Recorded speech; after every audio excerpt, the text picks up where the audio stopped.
जगत एड़े प्रेम ईश्वर करिले से आपणा द्वितीय पुत्र को देले नरबेशे प्रभु जीशु जगते आसिले हम पाप अंगे नहीं तुसे बलि हेले जे करे विश्वास न होई विनाश अनंत जीवन पाइब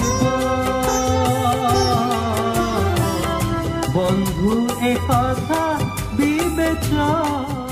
प्रिय श्रोता बंधु प्रभु श्रीख्रीष्ट सर्वोन्नत नाम आपको शुभेच्छा। पवित्र बाइबल माथ्यू लिखित सुसमाचार 16 अध्याय 27 पदरे आम पाठ करूँ।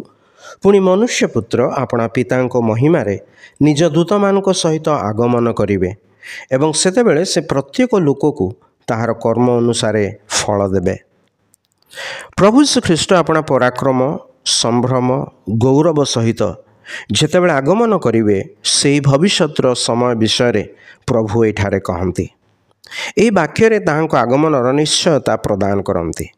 से राज्य स्थापन करने को आगमन करेंगे। मनुष्य पुत्र यही नामटी ताहांको मनुष्यत्व और नम्रता को वर्णना करे। यही नाम से आपणा संबंध कहवा कौन सी प्रकार लज्जा बोध करती नहीं। यही नाम अनुसार जे कहीं ताहांको ग्रहण करती से माने ताहांको गुण और कार्य को स्वीकार करती। मनुष्य जातिर परित्राण निमंते ताहांको कृत बलिदान रे विश्वास करती। पुणी निज जीवन रे ताहांको प्रभु और त्राणकर्ता बोली ग्रहण करती। से माने पाप क्षमा प्राप्त हुअन्ति और परित्राण प्राप्त हुअन्ति। से सेमानंकु आपणा भ्राता बोली संबोधन करने को लज्जा बोध करती नहीं।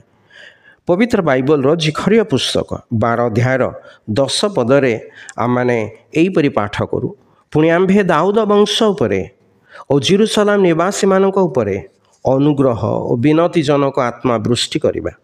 तहिरे सेमाने आम्भ प्रति अर्थात जहाँ को सेमाने विद्ध करिअछन्ति ताहांक प्रति दृष्टिपात करिबे।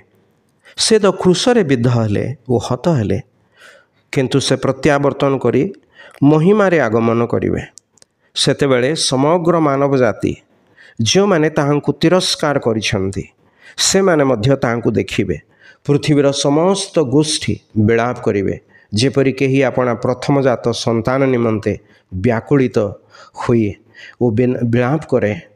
मात्र सेतेबेलକୁ अति विलंब हो जाइथिबो कारण सेतेबेले से विचार करने ओ शासन करने आगमन करिवे।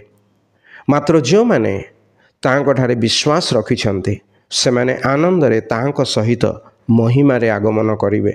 ताहांको आगमन रे आपण किपरि ताहांको सम्मुखीन होबाकू चाहिबे